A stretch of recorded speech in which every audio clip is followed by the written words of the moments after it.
yo मगर जानते हो मैं लेखक in the house baby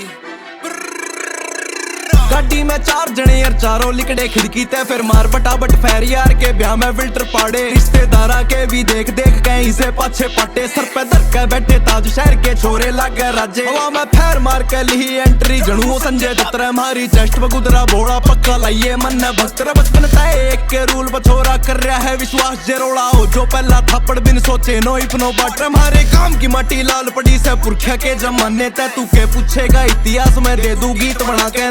Mahabharat की भूमि अड़तन पावेगा ना फोका कोई रे दिल्ली भी हुई दुखी थी मारे किए हुए हम गम में तय सोनीपत के खबिटर जाट ने धुमा ठाया से गुड़गाम में मेरे सिस्से जेड ब्लैक कार के वरना हंड चमासे मेरे मोटे मोटे ब्याज के धंधे मोटी चैन गड़ा के बैठा जिधर जिस्सा रोहतक जींद रहा वे सारे कुणबे खाड़े में तू जोर ला लिए चेक कर जाएंगे जिगरा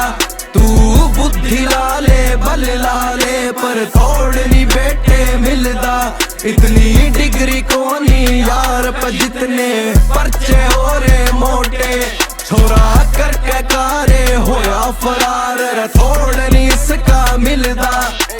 हो जा बोते गोडे मारे गैला नाड़िए रेसम छोरे पत्ती आले न्यारे दिखा भारी पटाके तेज में मांगा पानी कोनी उठ के बरगे बाजा एक के सास में 100 मीटर वाली सूटर मारे चल लंबी चेज डाकी डाक न लावे हरिद्वार ते लागे डाकू बरगे छोरे बनिया की जो बुद्धिमान के ज्ञान पर काबू करके प्याले लस्सी प्याले दारू छोरे लीले टैंकर बरगे तेरे कुणबे करके बंडरा छोरे मार सपाटे सो गए ऐसा है हमारा किरदार रजने खड़े पे मैच ना हो राजी राजी कुछ भी करा लो छो मैं काबू को न हो तेरे घर में है संस्कार एक दूजे ते पर्दा रखो जेड़े छोरा बाबू गैल सांद ने दो पैग मार के सोवे देसी ओका देसी खनका दादा घड़ा कसूता लग गया आज भी 70 साल का बुड्ढा 17 साल का गबरू लग गया मुंह पे तेज से इतना छो मैं बैरी जमाए डाकू लग गया करके कांड जवानी में सारे विज्ञान बुढ़ापे में बाटे चाचा बड़े भाई बरगा गैल खड़ा जनू फौज सी लाग गए की गाड़ी सांझ न बनी बार तड़के हर की पौड़ी लागे मीटर 150 टाप दा चल